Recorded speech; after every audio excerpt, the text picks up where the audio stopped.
Hello YouTube friends. This is girl Rita, or just Rita as I am known outside of Kate's house. The cat's not here or anywhere near me. Not usually on the channel, haven't been online for a little while, but Kate's still not feeling her best, so she asked me to step in and do a little video for you. And I think what I'm going to do today is do a little cooking with you guys, because that's one of the things that I really enjoy doing. And since I'm from Brazil, I don't know if you guys know it, but I'm from Brazil, and I'd like to share a little bit of my culture with you guys too. So today we're going to make Pão de Queijo, which is a cheesy bread. It's one of our favorite foods in Brazil. We make it with sort of the fresh cheese that we have over there, but since I don't have any, I'm going to adapt it a little bit so you guys can make it at home. We call it a bread, but it's technically not a bread because it's made out of tapioca flour and it doesn't have any rising agents in it. It's kind of like a little cheesy dough ball that is baked. I'll put a picture for you maybe here.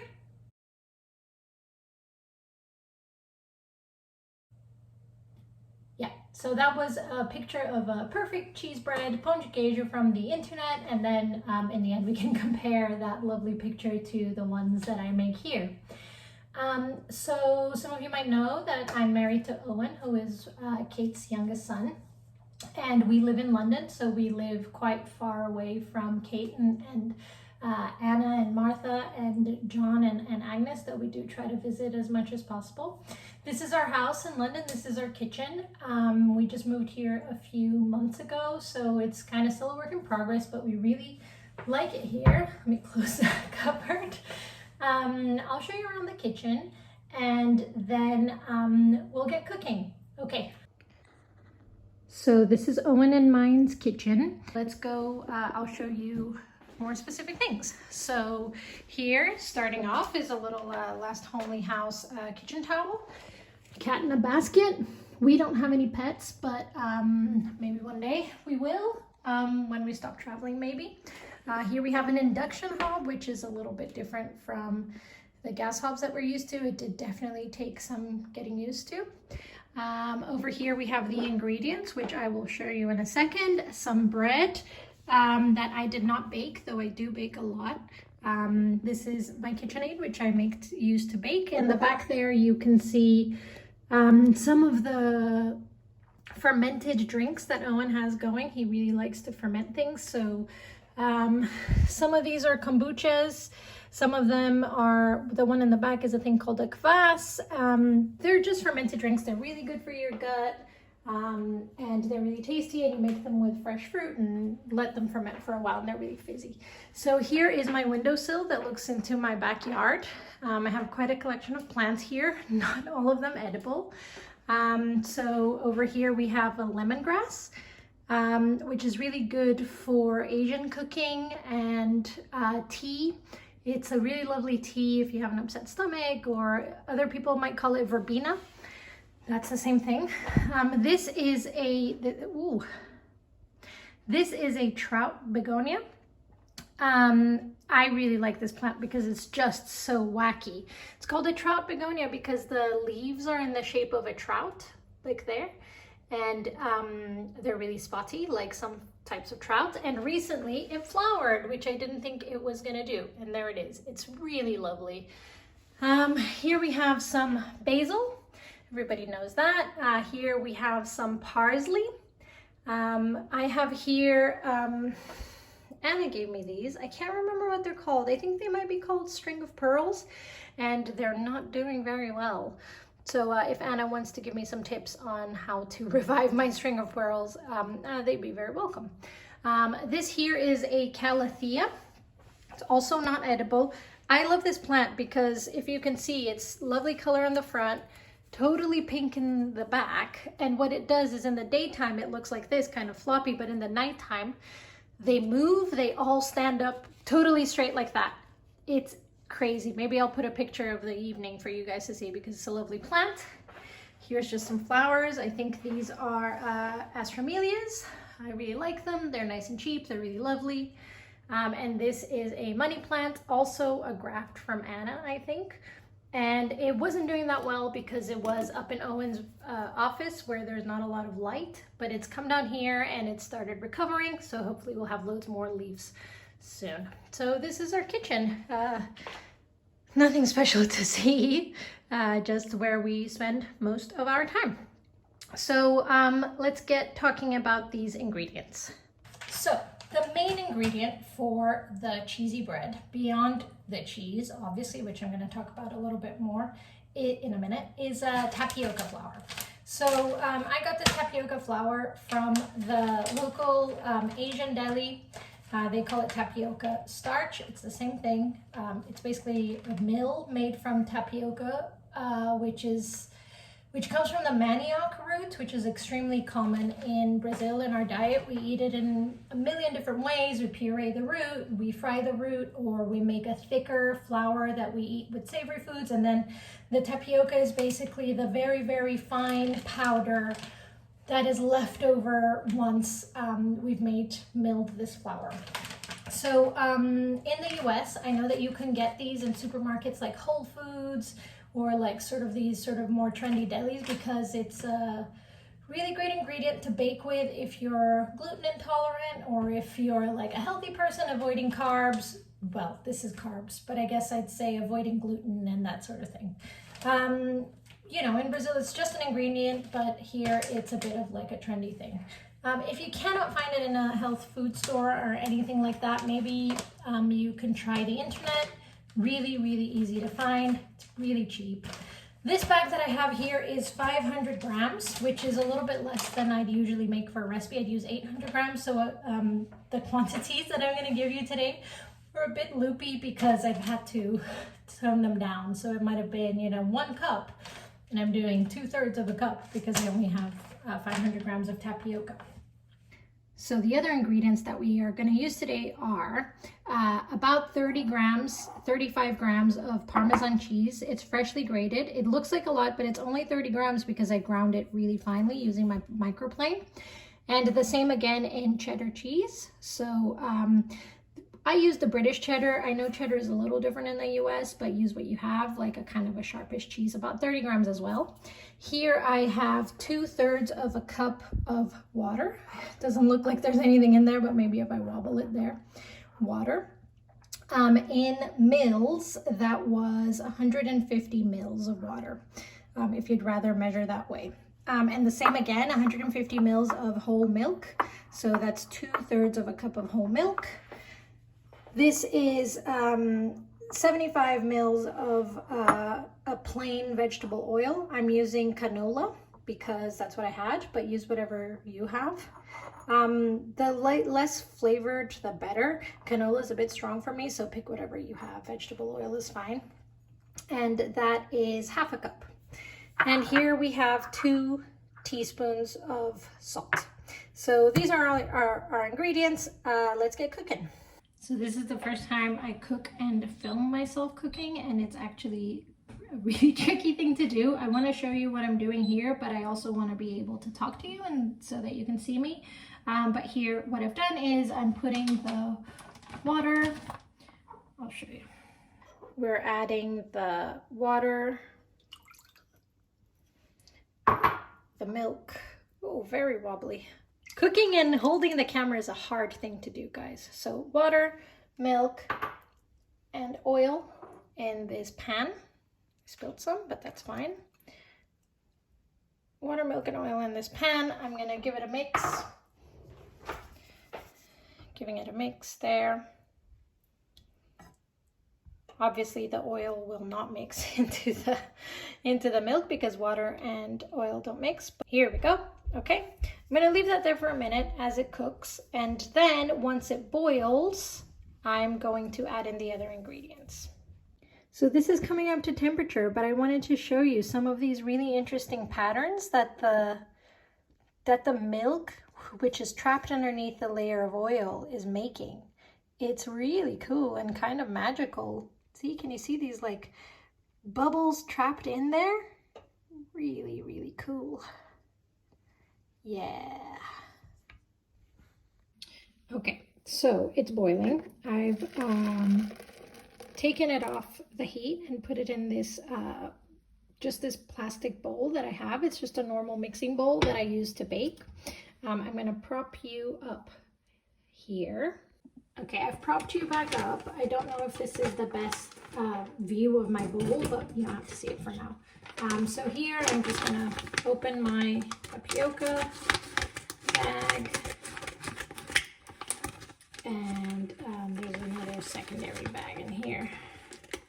I think they just do it because the flour is so fine that it kind of gets everywhere. See, look how it goes on my fingers, really sticky. It's got the sort of texture of icing sugar or something like that. That really kind of, it sticks to your hand. So I'm going to put my whole 500 grams of tapioca in here. Yeah.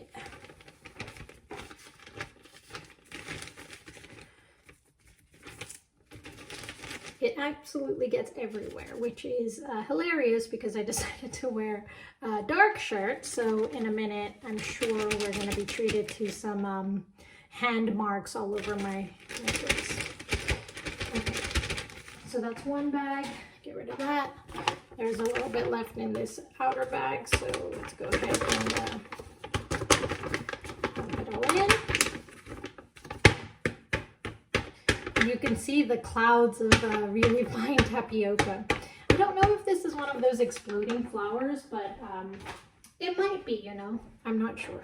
So it's gone in with the extremely hot milk and oil. So basically, this is what it looks like mixed, and you can see that it's already starting to form kind of like a stretch. They're all sticking together in this sort of dough. So what I'm gonna add here now, which is an ingredient that I realized I forgot to show you earlier, but everyone will have, and I'll put it in the description below, is a very large egg. So let me just grab this egg over here and we'll mix it in. So here we go. Egg. Ooh, and shell. Egg and shell. Avoid the shell if you can. I obviously couldn't. Let's get that piece out of there. I'm such a talented baker, Martha will tell you. I'm gonna put this down again so I can mix it. Okay, so the wives' tale in Brazil is that you should mix this with a wooden spoon as long as you can, because it's very warm. Remember, it's been boiling. So mix it with a wooden spoon, and then when it's sort of cool enough to touch, you mix it with your hands. However, it's unbelievably sticky dough. So right now, I'm not gonna do that. So let me show you what it looks like here.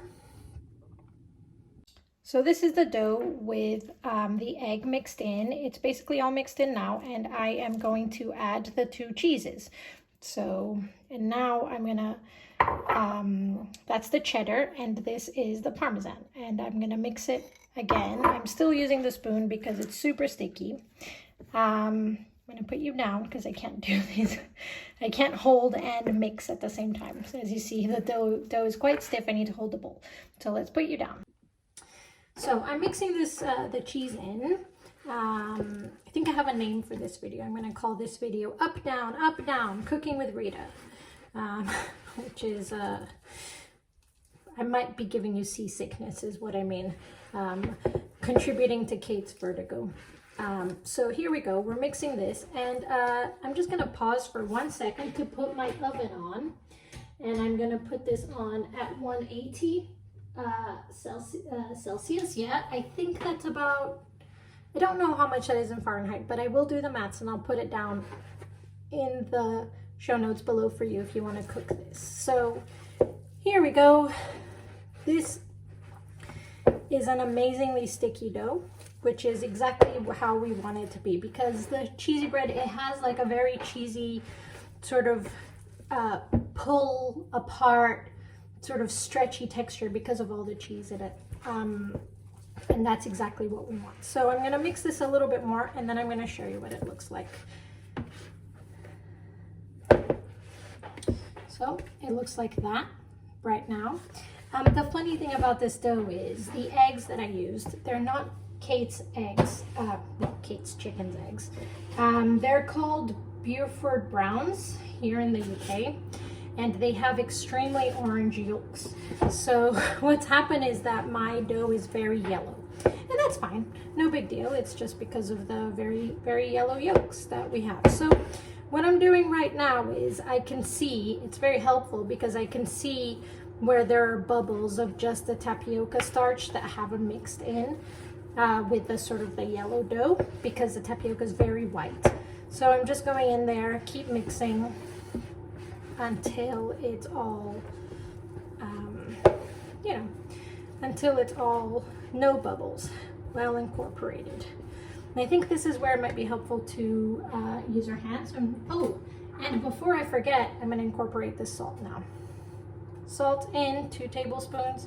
Taking off my wedding ring, I'm putting the spoon down and I'm going in with my hands, because one of the ways to know when you're done mixing, and this is sort of the local trick, is when it no longer sticks to your hands.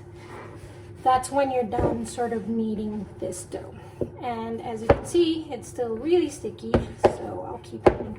And it's kind of a warm dough, so it's pretty nice. It's very sticky. There is a recipe to do this in a blender, but I don't have a blender. Like I said, we just moved in here, so we don't have a blender yet. We'll probably get one at some point. We haven't needed it. But maybe I'll put the link down below for you if you want to do this a slightly easier way. It's still extremely sticky, as you can see, so I'm going to keep mixing. And if you have a bowl that is ceramic or glass, I would definitely recommend that you use it, because this kind of like banging noise that you hear is that my bowl is too light, so when I knead it, it lifts the bowl because the dough is fairly sticky. So the reason why it needs to stop sticking to your hand is that you're gonna have to make little balls out of it before we bake it, kind of like little buns. So if it's extremely sticky, like this is, to the extent that I'm concerned that it won't work. So I kneaded it for about 5 minutes. Now what I'm gonna do is I'm going to get my vegetable oil like before, and I have a baking tray here, and I am going to just drizzle some on and make sure it's nice and non-stick. Like we have already discovered, it's an extremely sticky dough. So here's just a little bit of kitchen towel, and I am just rubbing it all down the bottom of this baking tray. So nice and shiny, ready to go. And I said we were going to make little balls out of it, and I've decided that I'm going to do that with a spoon. I have this really excellent measuring spoon that's also a perfect kind of like a melon baller, and I'm going to use it to make little balls that are all the same size. So here we go. There's one. And it's not quite as clever as some of those little scoopers that people use to make cookies in the US, that are like tiny little ice cream scoops with a little mechanism that pops them right out. But so I'm just making little balls about the size of one tablespoon. I'm using the bigger one. Yeah, and now I hope that these will work. They look a little weird to me, but we're gonna bake these. We're gonna see what happens. Basically, if it doesn't work out, you're never gonna see this video. And if it does work out, hooray! Like I said, I'm an extremely talented baker. Just ask Martha. Just ask anyone, really. So here they are. There's 12 in here. It's about half of my dough. I'm going to put these in the oven right now, and they're going to bake for 40 minutes. And if they work out, then I'll do the other half. If they don't work out, this is all going in the bin. So my oven is preheated. Let's just stick this in there. In they go. And here we can add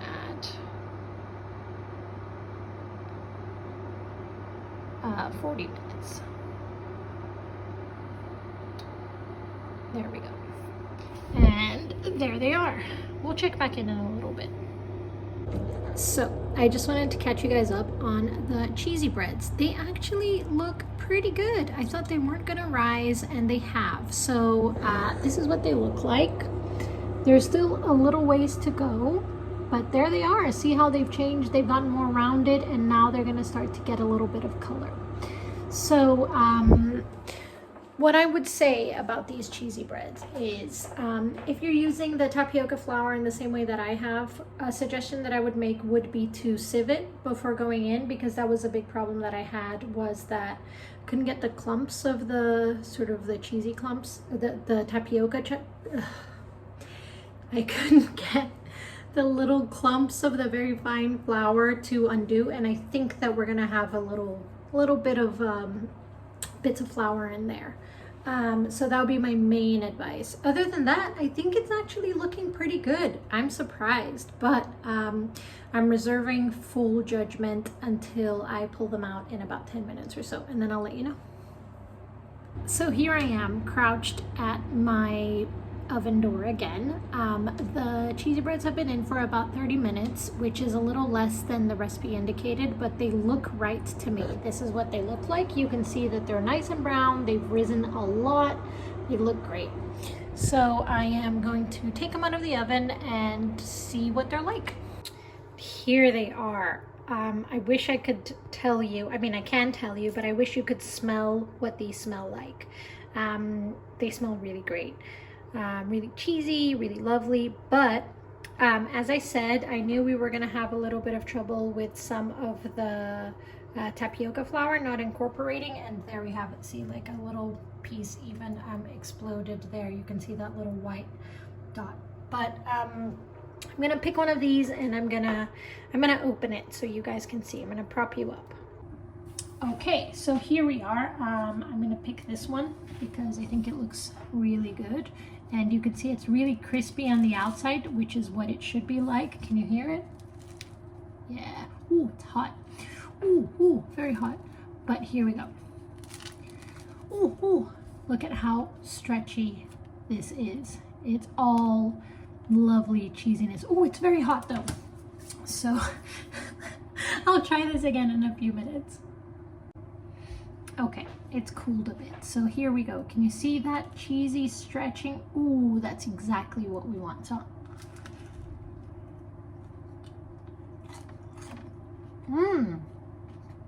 this is legit. It's really good. This is as good as what we'd get in Brazil for sure.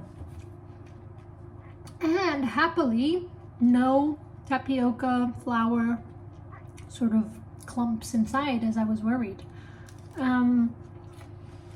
So as I mentioned, in Brazil, we would have rolled the dough into little balls, and mine was too sticky and I couldn't do that. So I used that little spoon, which is why we're getting these little sort of little horns there. You can see. You know, traditionally the recipes that you look online, they would have been sort of very nice and smooth and round, but this tastes absolutely perfect. Oh, this is really good. This is really good. I'm gonna bring one up for Owen. He's not gonna come on camera because he belongs behind the camera. But what I'm gonna do is, maybe they don't travel very well because they kind of deflate. But what I'm gonna do is I'm gonna arrange to have some maybe delivered to Kate soon, and she can try them there. Or next time I'm up there, I'll make her some, and then I'll get her to tell you what she thinks of them, because I know that though you value my opinion very highly, I'm sure you do, you value Kate's opinion even more highly. So, and I'd really like her to try this. So, for now, this is it. Goodbye, friends.